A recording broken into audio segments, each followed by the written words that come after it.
Hi everyone, welcome back to another live session. It's been a little while, and today we're going to talk about the new features that were added to Orcs over the last few months.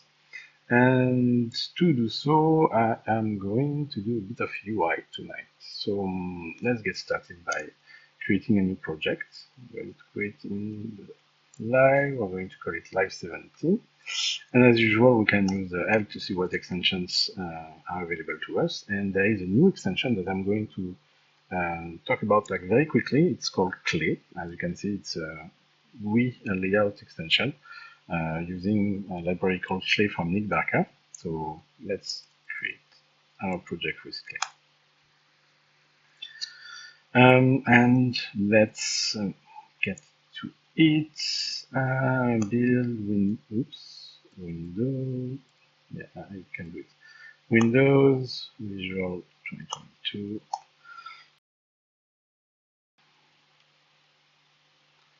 And let's run it. So the Clay extension was added to Works recently, and as you see, it's really like to make GUIs. We can have buttons, pop-up, we can interact with them, scrolling, and the fonts can be any font that is supported by Orcs, so including SDF fonts if you want. It's totally supported. And we also have a debug here. We can see if we go over the debug element, it will highlight them on the left side. And if we click on them, we can also see all the details on those elements. And for people who want to do UI work, it's not as advanced as something like in GUI, for example, during GUI. However, it's not targeted only at debug like during GUI is. It's also targeted for like general UI, means that you can theme it and make it look more like the UI you would have in game. In any case, it's available. You can use it if you want. It's there, and I will keep it maintained when there are new versions. Okay, that's for Clay. So let's recreate the project without the Clay extension. You can see, remove the extension, and remove the file. However, let's also edit it with some text. Just because it's my favorite editor. And we're going to go to the code, and we're just going to remove the demo contents that we just watched. Okay. Now, if I were to build, reload. If we were to build and run, we have a default project, and we're going to start with this. We're going to do the usual accommodation for the live, which is requesting a regular Windows. The screen width is going to inherit from the main camera first to B, and the screen height, inherits from the first and height. We're also going to make it so that the console will be readable, so console font scale 3, and let's see, that looks nice, and the console is definitely readable here. And then we're going to get rid of all the content and start from here. Yeah, done. So today I'm going to focus on how to make a HUD element that will show the state of the current controller. So we're going to focus on the face buttons. And I wanted to be able to swap those glyphs depending on the controller the user is having. So like I'm going to use 3 for example here, like the Xbox controller, the PlayStation 1, and then the Switch 1. And we're going to see what we can do. So the first thing we're going to do is create a pad object. And we're going to give it a size. We're going to say this is 160 by 160 surface. And we're going to have the face button as children. So A, E, X, and Y. Now we're going to define the base of the button. So button as a graphic itself, and it has a texture. So we need a texture. And I did select some data offline, and I'm going to copy it inside our current project here. Those pre-made button textures come from Kenny and in Creative Commons, and I will put all the link in the description of the video later. But we can see that the layout is not identical. Like we can see here, the layout of the button for the Xbox is completely different from the PlayStation. Obviously, if you're doing it from scratch for your own project, I would recommend to having the same layout. It will simplify your life. But here, that's not the case, and we're just going to see how to deal with this using Arcs. And actually, offline, I also went and looked up the coordinates for different buttons in all three different textures. We can see we have coordinates for A, B, X, and Y, but also for version of the press button, because we're going to do a little animation for the press button for all four buttons. So I'm going to take this content here, and I'm going to just paste it here. Okay, we're done for the setup. So here we're going to start with the Xbox texture. Then we have the texture size, and at least this time we are lucky because they are all 64 by 64 buttons. And let's define the A button. The A button, the texture origin is going to inherit from the Xbox A. If I didn't make any mistake, we should have a A button. That's a good start. Let's position that button. We're going to align the bottom of our button to the bottom of our pad surface, and we're going to add the three other buttons. So this is going to be B, this is going to be X, and this is going to be Y. The B button is on the right side, the X button is on the left side, and the Y button is on the top side. And we do have our controller. Let's zoom a bit. It's a bit like small in that empty screen. We're going to set the pad at a scale of 1.5. Okay, that's nice. Okay, so now we want to be able to change those depending if the user wants the glyphs coming from an Xbox controller or PlayStation 1 or the Switch one. So we could write bespoke logic for that, but what we're going to use tonight is we're going to leverage the local system. So basically we're going to use localization to use the Xbox and PlayStation as languages.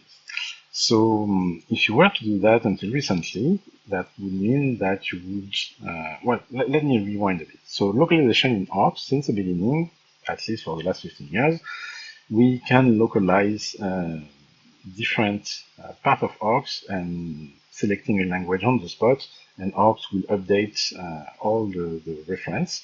And we could do that for text, for audio, and for graphics, but we could only select one language at a time for all of them. So like if you were saying, okay, select the language French, all the text and audio and texture would switch to the French equivalent if they were using the local. And a bit later, sorry, I drink a bit. Then a bit later, I added the concept of local group, which means that we'd have separate group for the texture, the audio, and the text. The texture, the group was called texture, the audio, the group was called sound, and the text, the group was called text, which means that since I added this, we can actually select a language separately for the audio, separate from like the text, and separate from the graphic, which is very handy. And we could create even more local groups. So like, for example, if you were building a word game, you could have your own local group and using even another different language for that group. What we couldn't do though, is that we had only a single group for all the text or all the graphics or the texture, which means that changing the language, we change it for all the text or all the texture at once. And what I added recently, if we go to the creation template and look at the graphic, we now have a local property, which by default for the graphic is going to be texture, default texture, yeah. But we can now tell a graphic to use a different local group. So for example, we can have regular language selection for your everyday graphic, and for the pad, you can say, okay, you don't use the texture group, you're going to use a different group, and that's exactly what we're going to do. That local property, it's not only for graphic, you will see it also for text and sound, but it works exactly the same way, so I'm only going to demonstrate graphic today. So the way it works here, we're going to say our button is going to use the local called pad. We're going to call it pad. That means that we have to make sure to give it a default language. So here I'm going to say pad by default Xbox.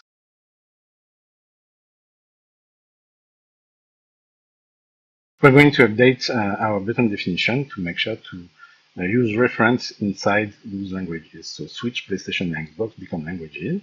So the texture we want the key texture, so that's an easy. So remember that for local things start with the $sign.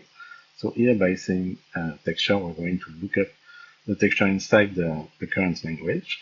And for each button, here we want the name of the button. So A for A, B for B, and so on and so forth. So here, I'm going to modify this by $. And by doing this, if I didn't make any mistake, and I start again, it's exactly the same result, but now if I say local, select language, PlayStation for the pad, you can see that it's been updated for that pad to PlayStation. Okay, let's take it from there. So the next thing I want to do is to be able to select language on the spot without having to open the console. So to do this, I am going to add some input to the pad itself. So I'm going to say we have an input property. It's going to be pad per pad instance. We want a trigger list ourselves, and we're going to define joy left bumper to go to the previous language. Also, I'm on the laptop and I'm not used to typing on the keyboard, so I apologize for all the typo in advance. And this is going to be next. Now, when we receive the next input, what we want to do here, we want to go to the next language. So one way to do this, actually, and very easy one, is somewhere to store the list of languages, and that's what we're going to do here. Like in the main section, we're going to call them styles for the pad, and I'm going to have Xbox, PlayStation, and Switch. So here we want to be able to go through that list. We need an index, and the way we would have done that until recently is by using something like a runtime section, right? We would have pushed on the stack, retrieving from the runtime section index, then we would have pushed on the stack, adding 1 to that index, and finally setting rt index, the result from the stack. So basically this is bumping, this is incrementing the index, right? And store it on inside the runtime section. Well, now we have something that's been added to the commands. It's called name variable. So on top of being able to use the stack and pushing and popping on the stack, we can also save and load directly from variables through names. And the syntax for this is instead of just pushing, we're going to say, I want to save inside the variable index, which is going to be global for the command interpreter. I want to add the content of the variable index. So this is a new syntax. The ampersand is to load the content of that variable, and we're going to add 1 to it. So here we are going to say save inside index the result of adding loading index and 1. And that's basically what we would have done this way in the past. Now that I have incremented my index, I also want to do a modulo to wrap around. To do this, I'm first going to retrieve the count of the main styles property, and I'm going to save it inside the count variable. And here I'm going to say save inside index modulo of index by count. So now I incremented my index and wrapped around. Finally, we're going to say get main styles index, and that's going to give me Xbox, PlayStation, and Switch depending on the index. And finally, we're going to say local select language. This for the pad section. And let's see if I didn't make any mistakes. So first I need to turn on the pad and run. And we can see that by pressing right bumper, we're going to the next language. So let's do the same thing for the previous language. It's going to be very, very similar, except that here instead of doing next, we're going to decrement the index, and before doing the modulo, we have to make sure it's positive, so we're just going to add to index the value of count. And here I should be able now to do to previous. So Xbox, PlayStation, Switch, Xbox when doing next, and Xbox, Switch, PlayStation, Xbox when doing previous. Back and forth with both. Okay, this is working pretty well. Let's have some animation for our button to track their state. So instead of graphic, I'm going to remove the graphic here. I'm going to use an animation. Before doing this, actually, I could simplify a bit this setup here. You can see here we have A, we're going to take $A for A, $B for B, $X for X, $Y for Y, and you are seeing me coming. I'm just going to make it generic. So basically, I'm going to say on the button, texture origin is going to use a lazy command. It's going to push the current section, and it's going to return $, followed by the current section. So now that should work exactly the same. There we go. Okay, let's get our animation set. Animation set ourselves. We're going to give a default key duration for the animation of 1 second. We're going to say that the start anim is going to be idle. And from idle, we can either wrap on idle or be interrupted to go to a pressed state. And from the pressed, we're going to either loop onto pressed or we're going to be interrupted and go to idle with a higher priority, which means that by default, we want to get out of pressed and go back to idle if we can. There's no target forcing it into pressed. We're going to say that idle as a single frame and that pressed also as a single frame. And finally, I'm going to add the prefix ourselves, and you'll see exactly why. When I want to retrieve the texture origin for like the first frame of idle, here we see that we used to have the section of the button, so A, B, and X, but we don't have it with the frame anymore. But by using the prefix and using ourselves as a prefix, it becomes our frame gets prefixed by the name of the button. So here it's actually A idle 1 or B idle 1 or X idle 1. So here we retrieve that current section, and we're going to sub that string. We're only going to extract the first character, and we're going to return that as the key in the locale. And for pressed one, we're going to do the same thing, except here we return $, the name of that button, followed by pressed, which is what we see in the section. A pressed, B pressed. Okay, so what else do we need?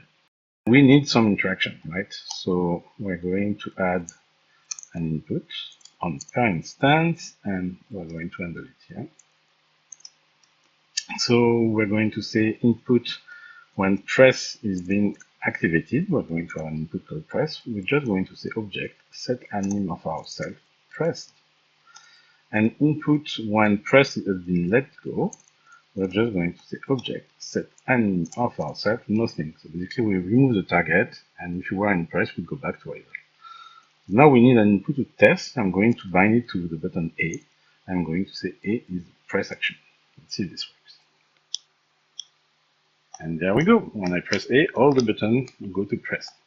Obviously, we want A to only change the state of A, B the change of state of B, and so on and so forth.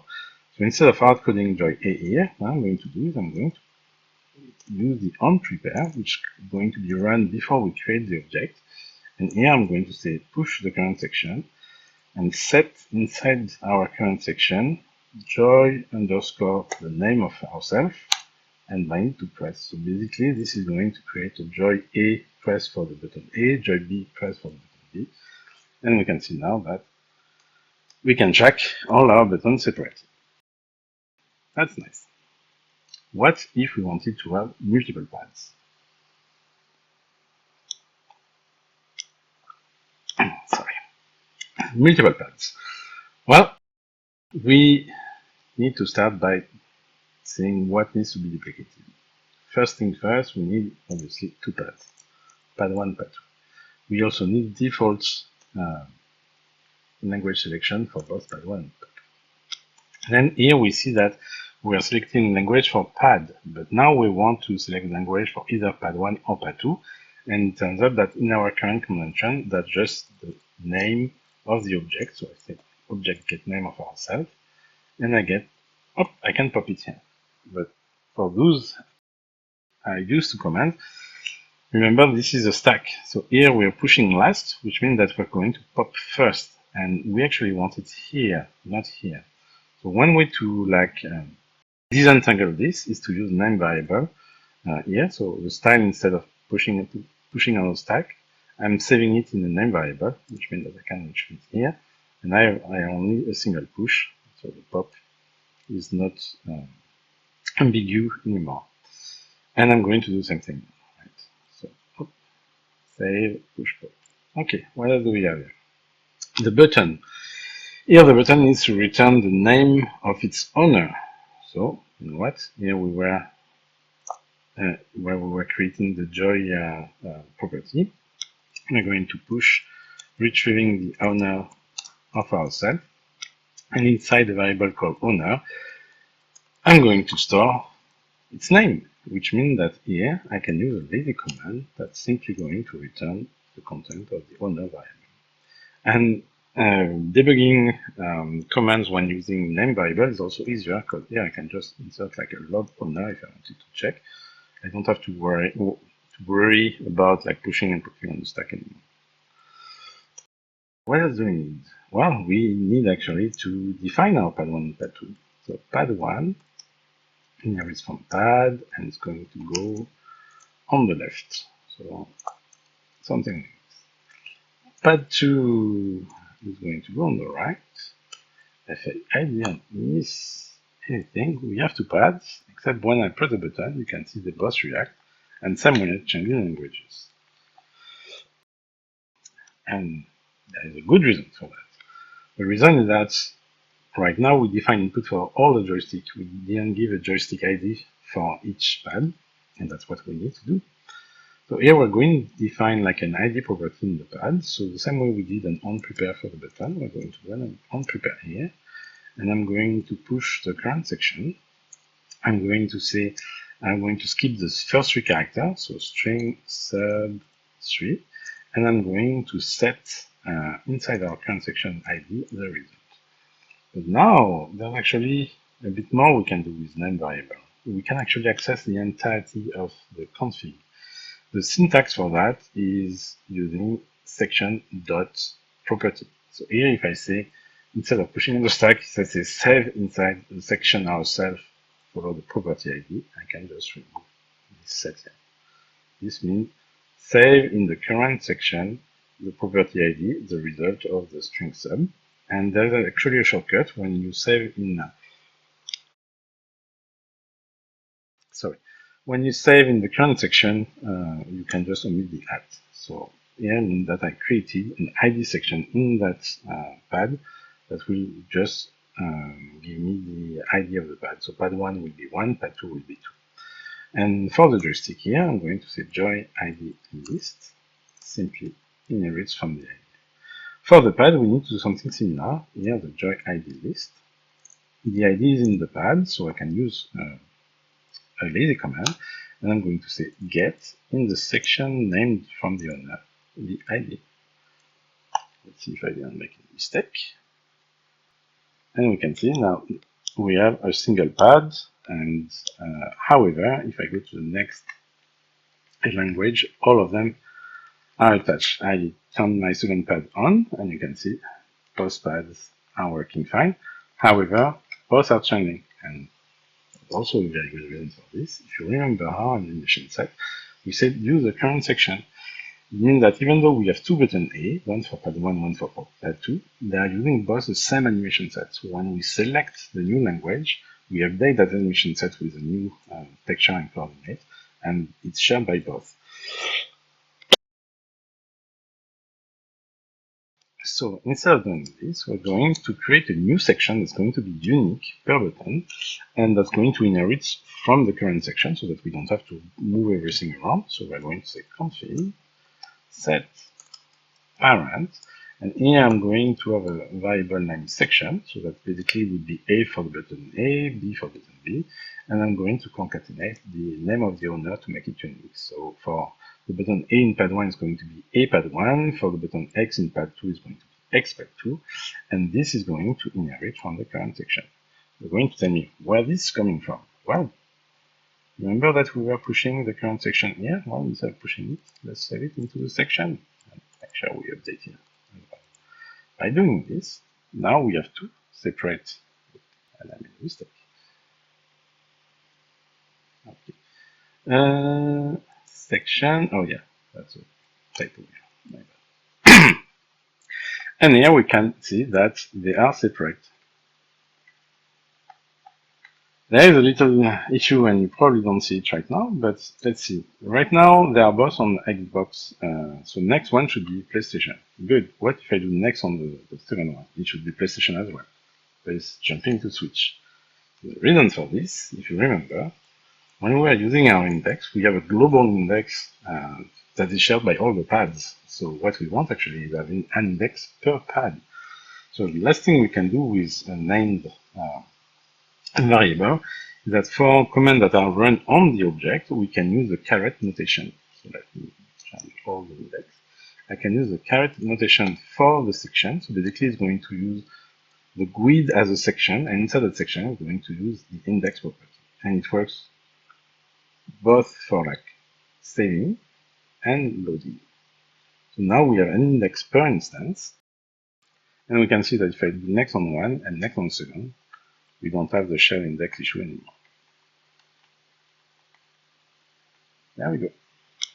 Okay, what if I wanted more pads?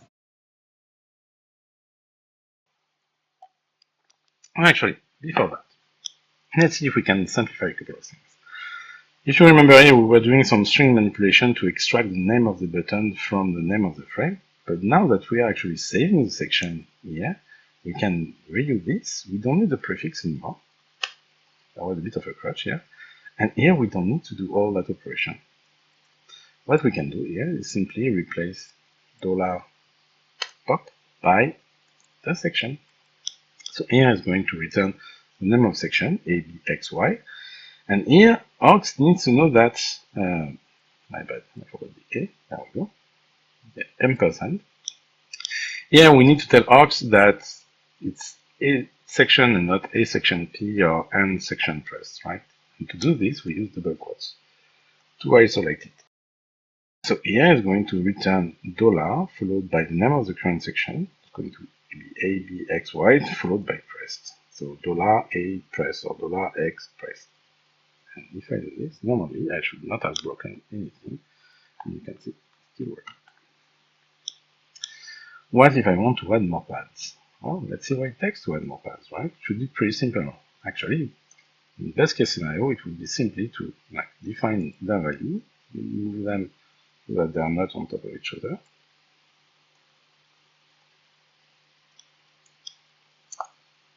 And we need to instantiate them, right? So scene, we're going to say check this, we add pad 3 and pad 4. However, if we do this, we don't see the pads. And the reason for that is that we did not give them the default language for this. This is annoying because every time I'm going to add new pads, I will have to make sure that it's also inside the local section. So instead of doing this, we're going to modify a bit our pad here. So similar to what I did in the button, here I'm going to save inside section. But here I can use section. And finally, I'm going to say locale select language Xbox for our self. So every time we create a new pad, it's just going to select the language by default for Xbox. So here we can see it's still working. And we can swap them. and I can verify that it's working for other pads. I don't have more than 2 pads, but we can just say local select language PlayStation for pad 3, and it works, or local select language switch for pad 4, it also works. Now we have truly a very simple way to add new pads. The only thing we need to do is inherit from pad, and that's all. That's all there is. Okay, we're going to talk about another new feature that can be useful. If you look at the creation template and look at the trigger, there have been a few more triggers. I want to bring your attention to the animation one. This one is going to be fired when transitioning from one animation to another one. And let's try to illustrate here. I'm going to remove pad 3 and pad 4. Go. That one sneak up on me. I'm going to create a beep. I'm going to say sound list itself, and I'm going to say the sound is going, we're going to reuse the one that comes with the template. We're going to say that the lifetime is a sound, and because I have mercy, we're going to lower the volume to 0.3. We're also going to create a high beat, inheriting from beat, with a pitch that's doubled. Okay, so here in our button, what I'm going to do is I'm going to want to add a sound when we migrate from idle to pressed. So I type Anim : transitioning from idle to pressed. And here, all the commands I had are going to be run when we're going from idle to pressed. So here we're going to say object create beep. And similarly, I can say when we go back from pressed to idle, I want to create object high beep. And now, when we press, we have a beep, and when we press, we have the high beep. We can also be more generic. Here we say specifically when you transition from idle to pressed. If I were to remove the idle entirely and just keep the 2 colons, it's important that the 2 colons stay. It means that every time the animation pressed starts, we're going to run this. And similarly, when we say, if we remove the second part here and we say just anim : press, it's going to be filed every time the pressed animation is over, no matter where we're going. And here, if I do this and I keep the button pressed, were you expecting that? Well, if you remember that in our key duration, in our animation set, I said it's 1 second. So that means that when we're looping, the press animation is going to loop every second.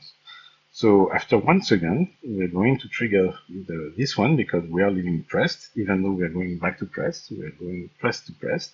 And then we're also starting a new pressed. So this one is going to trigger next. So first we create an high beep, and then we create a beep inside the same frame. And that's why we have that effect. If I were to just do the transition idle, if I keep the button pressed, well, nothing happens when we are looking on press. Okay. I'm going to remove this little guy because they're going to become a bit obnoxious. That's all for the config part of like the local and the name variables. Are there any questions? I'm going to drink.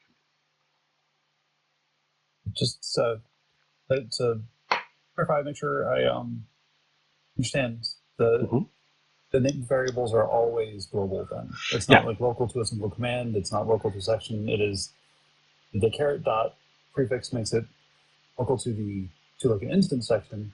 But if it's just like the ampersand and then a name, that is always global, and that will be repeatable across. Like you can reference that in the way that you're doing here. You're able to reference like owner, for example, and section across different commands because once it's set, it's available anywhere from any command.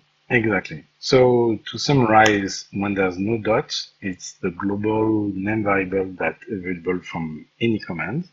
If there's a dot in the current section, and if there's a caret, it's using the GUID as a section. And actually, that's a good one because let's see what we have in memory, right? We're going to save the memory in config.in.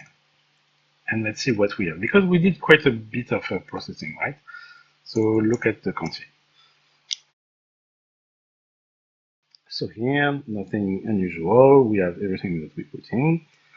The pad, the buttons, and here we still have nothing unusual. We start adding the thing to see the buttons we created on prepare, right?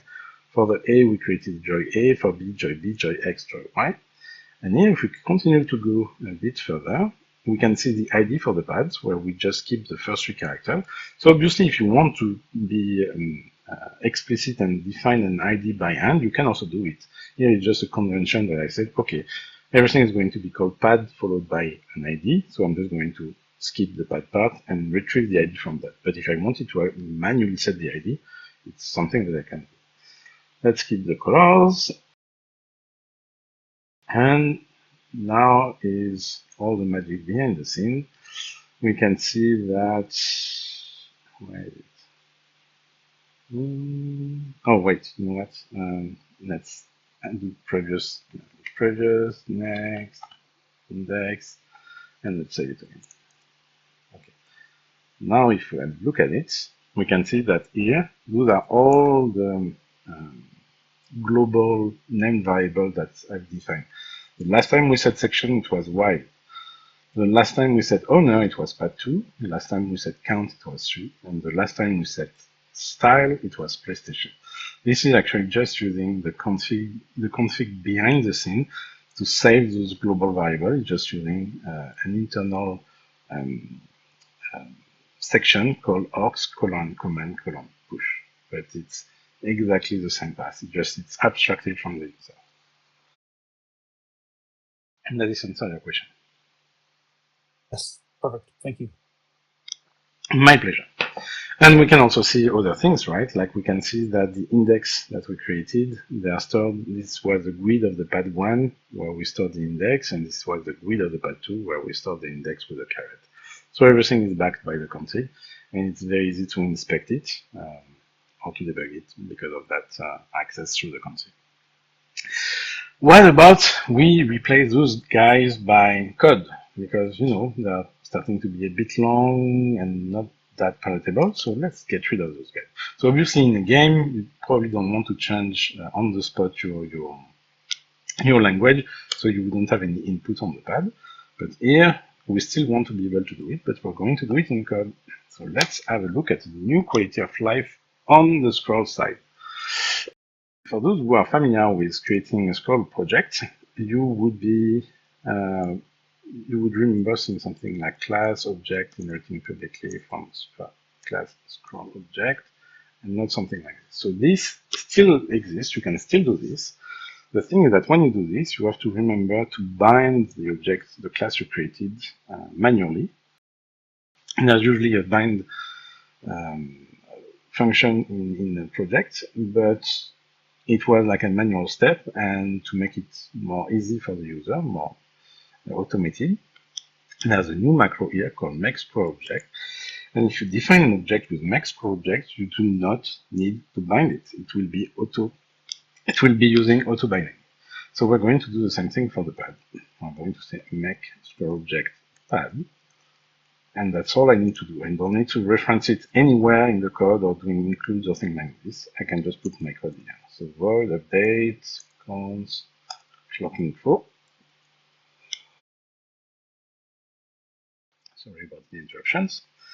And here we're going to say if args input has been activated of next. We're going to say that we have an index. It's going to be index plus 1 modulo of args config get list count of style, and finally args locale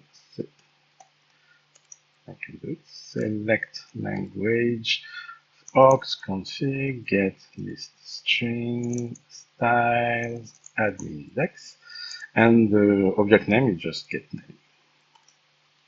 So it's exactly the same thing as the config we had, the comments we had in config before, but in a code shape.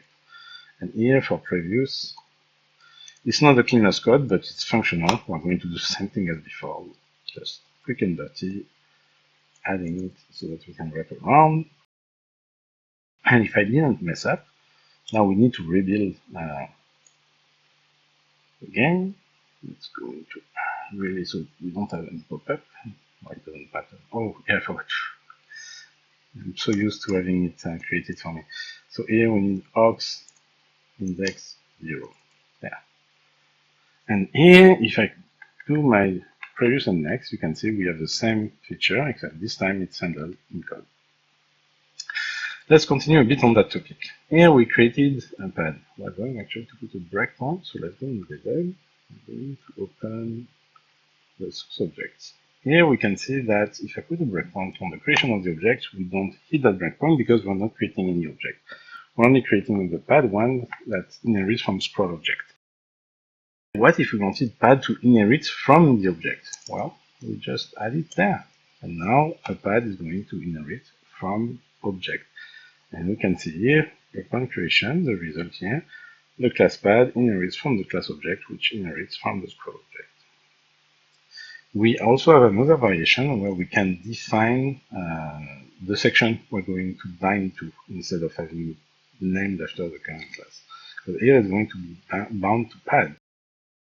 Let's say that it's called from config. Let's say that my class, I want it to be named like style update, and I want it to be bound to pad. So this is the variation, the from config. It takes a second parameter, which is the pad, the section, sorry, to bind to. So it's going to create a style update section that's going to be bound to pad. So if I do this, we're going to see that in the creation hierarchy, we have style update inheriting from object, from scroll object, and it still is bound to pad. That's why we created two of them, and they're going to be used on the pad. And obviously, if we don't want it to inherit from another object, we just remove the parent, meaning that here we're not going to break to the object creation. However, thank you. However, it's still bound to the pad section and work as before. Any question on this topic? I take that as a no. So that brings us to our last topic. So I feel like we need another like 10 to 15 minutes. We started late, right? So we'll still be within 1 hour, but a bit. Well, okay, another 10 to 15 minutes. We are going to talk about the new worker pool for the tasks. So we're going to close this project, and we're going to use one project I made for one of the very first slides, if you remember. It was mix and match. So we don't do this guy anymore, and we're going to go directly on the command line in the bin. So if we start mix and match, we have two characters that are independent, and they can move or run in 8 directions, and each character is made of 6 or 7 layers that are random each other. And every time I press enter, you can see we load different variation, different texture for each layer. And we're going to leverage this to showcase the changes that were made on the task system. So each of these layers, each texture that contains all the different animation is actually 60 megabytes in memory. And we have about 100 of them. And don't take my word for this, let's just run the profile version. Here we can see we have 16 of them loaded, and if I keep creating new ones, eventually we're going to have all 105 texture loaded, and we are very close to 6 gigs in VRAM. We're using 5.84 gigs of texture in the video. So to do some timing, I'm going to maximize this. Let's open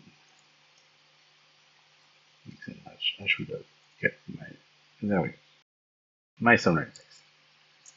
So instead of creating 2 players, here I'm going to create a bunch of players. So players, I'm going to have a spawner itself, and the object for the spawner is going to be either player 1 or player 2. We're going to say spawn 200 at a time.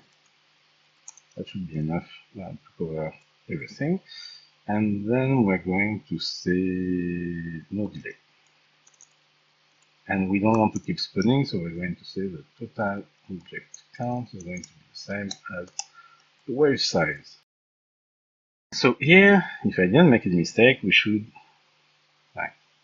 create 200 people. That's a bundling. I didn't want to run bundling like that. That's kind of like a... Okay, delete the bundle. We're ahead of ourselves. So here, if we start from the beginning, we can see we have 200 people, all the texture loaded. They're on top of each other. That's not the best effect. Let's change this. We're going to say between minus 800, minus 300 on Y to minus 400, 400 on Y. And here we're going to do something, but on the right side. And run the release version, and now we have our 200 people. Okay, everything has been loaded in memory, so we actually unpacked and loaded 6 gigs of texture in VRAM. So let's add some timing code for this. We're going to be very, oops, not the right one, this guy. We're going to be very straightforward in our approach. That's definitely not what I wanted to do. Sorry. Again, I press the wrong key. That's the right key. There we go. So here we're going to add static double call start. And in the init, just before creating the scene and loading everything, we're going to say start equal aux system get system time. And in the update function, we're going to add static bool be false. And if we haven't already processed it, we're going to say if aux texture get load count equals 0, meaning that we are done loading everything. We're going to say b equals true, so we only log once, and we're going to say aux log %s loaded in %.2 long float seconds. There we go. Here we're going to say aux config get string. I think I store it in something called texture format. There we go. And the time is going to be system get system time minus start. And here we need to make sure to push. Section, I believe it's called game for the texture format. And here we're going to pop. Okay, if I do not make any mistake, I do this. And I run it. And we're going to see that here it took 1.38 seconds to process the 6 gig of texture into RAM, which is pretty efficient. But that wasn't always the case. And here we're actually benefiting from the fact that we are having a pool of workers. By default, orgs we scale with the hardware. So right now I have a processor with 8 physical core. So the size of the pool of workers is going to be 8 threads. It's basically half of the logical core count, which means that you should never go higher than the 50% usage on CPU. And let's go a bit back into what that means inside aux. So let me open a new Visual Studio 2022, and let's open aux. The code actually hasn't changed for benefiting from the new worker pool. The aux thread run task existed before. It did that before. It was a single thread to run all the tasks, and they would be like queued on that thread and processed one after the other. Now we have a pool, so those can be processed in parallel. There are two ways to do parallel processing in aux. One is to create a new thread. So you can actually start a new thread and do whatever you want with that thread. It's up to you. That's the approach taken by the sound module, for example, which has its own thread for streaming sound, or for the results module that's going to use it for I/O. Here we are using it for decompressing the bitmap and then uploading it to GPU.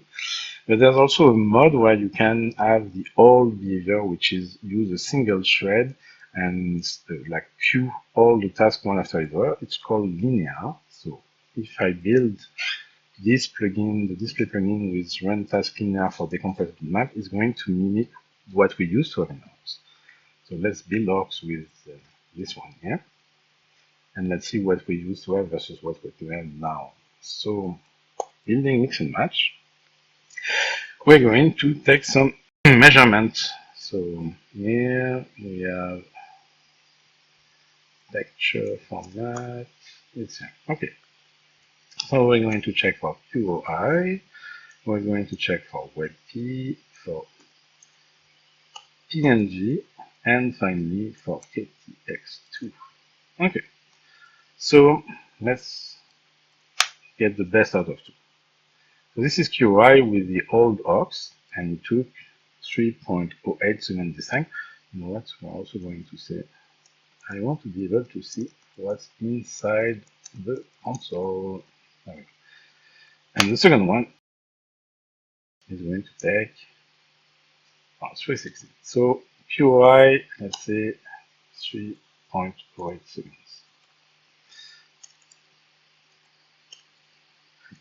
There we go. Let's check WebP. WebP.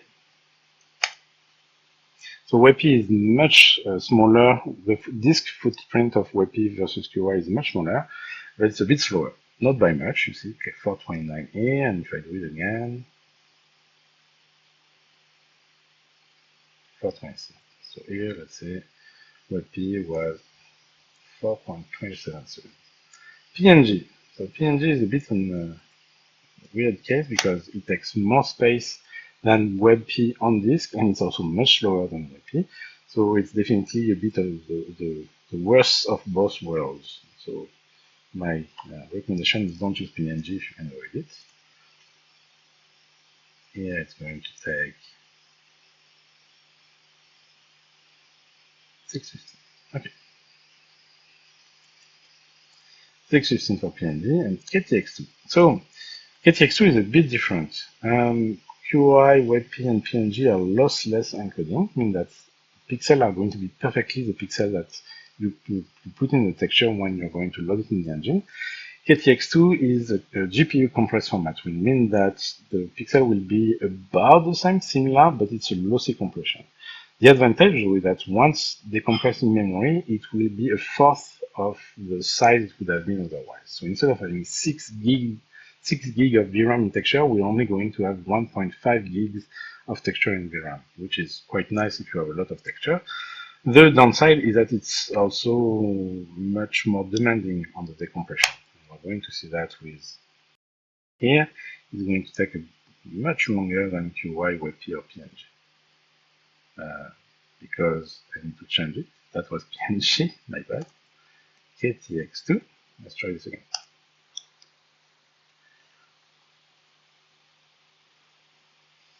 You probably noticed already that it's taking quite a while for all the texture to pop. Okay, 959. Oh, and by the way, it's really, it doesn't impact the main thread, so that's quite nice. You can continue playing while it streams, but it does take a while to fill all the texture. 938. So the smallest one was 938. So that's what we get with Orcs like a couple of months ago. I don't remember when I did the work at Pool, but within the last 2 months for sure. Now let's bring Art back to using the Pool for the decompression of the bitmap.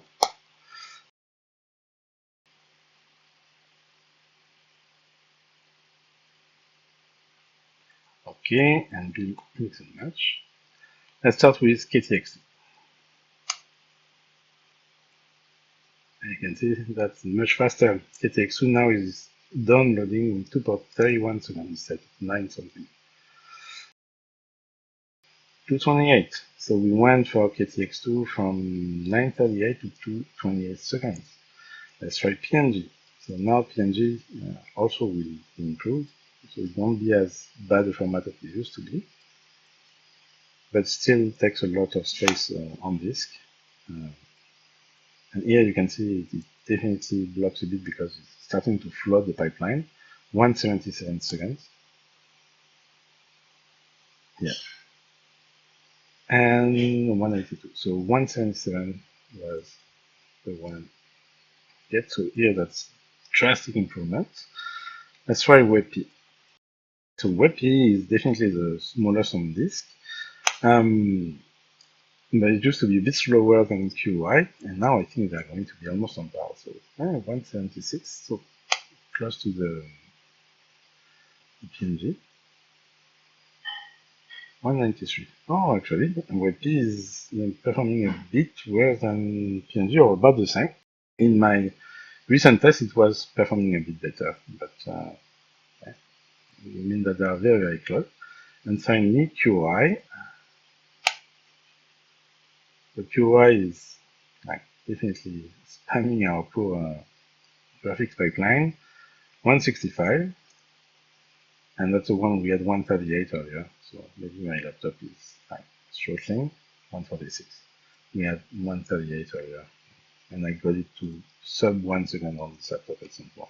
Anyway, you can see definitely some improvement here just by using the worker pool.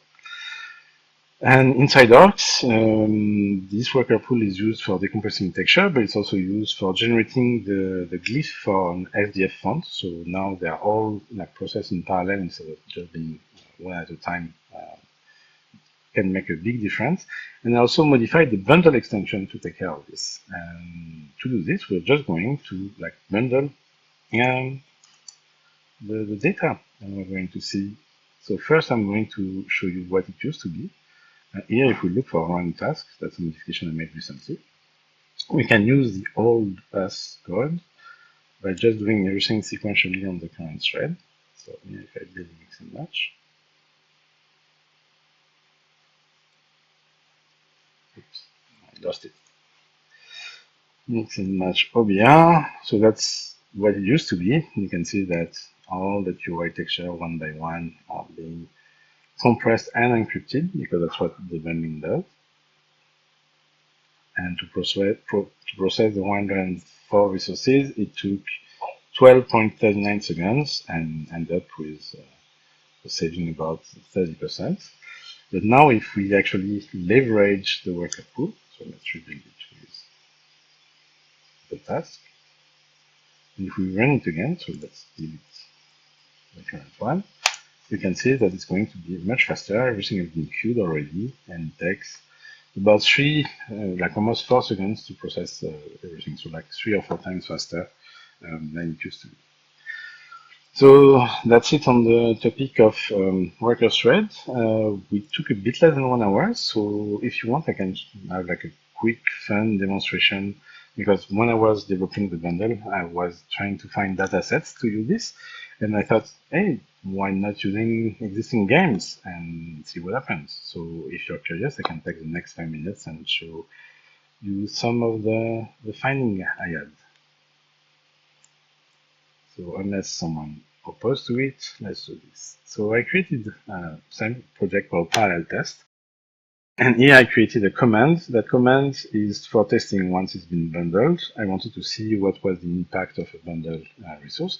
All it does is that it's going to open that resource, is going to decrypt it, decompress it in buffer in memory, then create another buffer and do a full copy of that resource. So it's really like simulating the whole process of handling an entire resource, of copying it, and see what's going to be the impact. But first, let's go to parallel test bin, and we're going to compress some of the games that I've installed in here.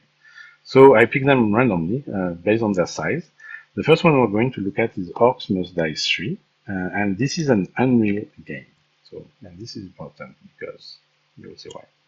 So I'm going to run parallel text, bundling parallel text OBR. So those are already packaged assets, right? They are already like fully packed, and by bundling, it should not yield any significant downsize. It should be like almost like a copy in memory plus encryption that we had on top. So processing, I think it's about 12 gigs for this guy. Don't worry, it's only going to take like about 20 seconds or something like this. So maybe a bit slower, not 20 seconds. So as you can see, we were at 12.42 and we ended up at 12.39. We didn't even get like 0.3%. So it means that Unreal is doing a great job at packing its resources. Kudos to Unreal. And for people who know me, it's not every day I'm going to say that, but yeah, give back to Caesar what belongs to Caesar, and Unreal did great.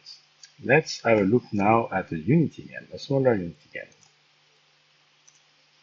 And you probably know where this is going to go. So it's a small game, about 1.8 gigs of already pre-packed resources. So right, it should not yield any significant change after processing it. But here we can see that after doing 8 seconds of processing, compressing and encryption, we went from 1.8 gigs of data on disk to 500 megabytes. So basically, we shrunk that game down of more than 72%, which is pretty insane. That means that Unity is doing a terrible job at handling its bundles and assets. And here it's definitely not kudos. It's pretty poor. So I definitely don't want to blame the developers themselves, right? There's nothing to do with them. It's really the engine that's to blame here. And I tried many other Unity games, and I'm going to actually try like an excellent game called Shadow Gambit, which is about 30 gigs of data. We're going to do the exact same thing. So we're going to ask the bundle extension to process this. So there are like 1,000 resources. They are already pre-bundled, and we're going to see if we get something similar or not. So I have to admit that shrinking almost 80% of data is not that common, but all the Unity games I've tested in the past, we had got at the very least 30 to 40% shrinking in disk footprint, which as a user, I would love my assets to be much smaller on disk, right? And I will show you that the cost, the processing cost it brings is almost, yeah, can't even consider it. But I will showcase that after I'm done compressing that bundle. What can I say? I wanted to say something else on this one. Nah, that's okay. We're going to let it finish. As soon as it reaches the OX 400, it's going to be almost over. Yeah, and keep in mind, yeah, I'm just using the bundle extension, which is not meant to handle this kind of assets. It's meant to handle regular assets, not packages. So, yeah, it's something to keep in mind. And it's going I think the process is going to take about a minute, a minute and 10 seconds. And here we went from 26.4 gigs, and in 1 minute of processing, we went down to 17 gigs. We lost over 9 gigs of data. We lost 35% of the disk footprint by just running this with ORCs and the bundle extension. And to show you that the impact in processing is almost like negligible, because we're talking about loading time, right? Let's take a huge asset like 147 megabytes. So we usually don't have asset that big. Here it's a full package, but let's say you have like an entire level you want to load that's in binary format. Let's see exactly what it means here. So if I look test. So first I'm going to make sure that you can read, there's a theme there, that you can read the console, there we go. I'm going to say, try to locate that resource. Oh, see, I copy paste. There it is, 3E1, which is probably where it was, 3E1 there. And now we're going to use the dump command. Again, the dump command is going to locate it in that huge bundle we created. It's a 17 gigs single file bundle. It's going to locate the asset in that bundle. It's going to decrypt that asset, so 147 megabytes. It's going to uncompress it in a buffer in memory, and then it's going to copy that entire buffer into another buffer that's going to be allocated. And that whole thing is going to take a whopping 140 milliseconds.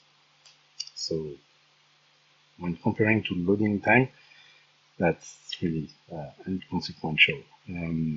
And if you remember, like loading 6 gigs, like decompressing 6 gigs of texture and memory was down to 1.3 or 1.4 seconds when using the mix and match. That means that most games, even like recent games like I looked at Silksong, for example, they use between 3 and 4 gigs of texture for the RAM. That the entire scene and everything should be loading in a split second, not even a full second. So if when developing with your engine, you're taking dozens of seconds or even more to load a scene, that the engine is really not good at what it's doing there, at least for that specific part. And I'm done bashing on Unity tonight. That's it. That was the quick fun demonstration I made while doing my test for developing the pool for the worker thread. Any questions?